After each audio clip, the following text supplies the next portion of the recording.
Hi, Service Alternatives. Happy Friday. Most of the time when I've been doing these messages, I've been referring to the direct support professional work that we've been providing.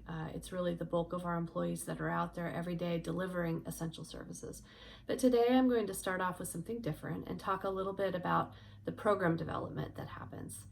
With COVID and all of the focus we have needed to pay as an organization on health and safety and the basics to support all of you out there working, there has also been a pretty incredible amount of program development that's happened. And I'm going to highlight just a couple of those examples today. Program development is really the work that goes behind the scenes to both innovate and to improve the way that we provide our services. And it's work that takes a lot of focus, it takes a lot of skill, and it takes quite a mindset to be able to get it accomplished and to do it in a way that's meaningful for those that it's supposed to benefit. So I'm going to talk about a couple of examples, one in the realm of hiring and one in the realm of foster care. So with hiring, as you can imagine, we had to pivot pretty quickly and find new ways to go about hiring, given the stay-at-home orders. So new processes were created so that hiring could happen virtually, and new managers needed to learn how to hire in a very different way than what they were used to. So that's pretty impressive how much happened and how quickly hiring was able to happen. Just in the last 6 weeks, we've welcomed 14 new employees to Service Alternatives, which is great and important during this time. If you have interest in looking at opportunities that are available, there are actually some really interesting opportunities right now, and you'll find those on our website. I also would love for you to share with your friends and families and neighbors and community members that we are hiring. And remember that all of you can benefit from the hiring bonus. So that program development happened quickly, and it's working quite well. The other area I want to focus on is foster care. So in 2020, our foster care program started doing some pretty substantial work around organization-wide foster care improvements. And Lori is one of our foster care licensors, and she worked with a team of people to design a new foster care onboarding process that supports both the foster parent and the program staff that are supporting kids in the home. And the idea is to support a really smooth transition, especially with that first foster care placement. So it's one of many projects that have been done, but especially in light of Foster Care Awareness Month, this is National Foster Care Awareness Month, it's important to acknowledge that there are a lot of pieces that go into play in order to really support foster kids to be successful and for foster families to thrive. So thank you, Lori, and those of you that were involved in that project. And then the second one I want to highlight is related to Krista.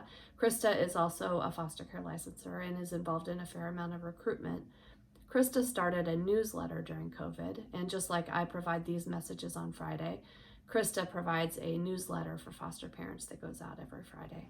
It is chock full of resources, recipes, crafts. This month, because it's this week with foster parent awareness, there was actually a whole, almost a mural of appreciations that were done by different employees and people showing appreciation for foster parents. And so it's something that they receive every week, and Krista puts a lot of effort into the design. Krista also manages our foster care social media presence, and so if you have interest in that, whether you have your own kids that are young, or you're a foster parent, or you have kids in your life, there are many, many ideas there. So the last thing I want to really touch on, and I usually do, are a few stories, and these happen to come out of Island County.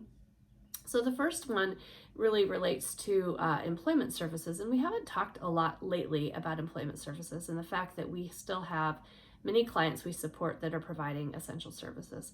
So in Island County, we've continued to have clients work at the County Works Department. We've had clients delivering newspapers. We've had clients cleaning churches. And with that, it takes our staff out there working every day with those clients to wear PPEs, to help them adjust to the changes in their job. So that's been ongoing during all of this time. So if you can imagine how hard it is just for all of us to do our work, these individuals are supporting others to do their work, it brings some other elements to it. What's very exciting is during COVID, 2 of these clients that are supported also got permanent positions, one at Walmart and one at Hagen. So that's pretty great. Island County is moving into phase 2, and so we also have some clients that will be going back to their non-essential service positions. So I'm sure they're thrilled to be getting back to work. And then lastly, Doma is a client we support on the island, and she and her direct support professional, Henrika, went on a walk over Memorial Day, and they gathered all kinds of rocks and shells to take back to the garden. And one thing I appreciate is there was a picture of Doma sent to me that has her wearing her mask exactly as it should be. It's covering her nose and it's covering her mouth. And if you look at the email version of this message, you can see a picture of Doma doing some pretty great modeling. But I call this out because when I am out and about, I can't tell you how often I am seeing people wear their masks inappropriately, which really means that they aren't effective. So as you are out and about doing your thing, follow Doma. She's quite a role model for all of us. Have it covering your nose, have it covering your mouth. Be careful of touching your face. And it just really does make a difference. So everybody out there, continue to stay safe, stay healthy, stay strong, and keep finding silver linings in everything that you're doing, SA. Bye-bye.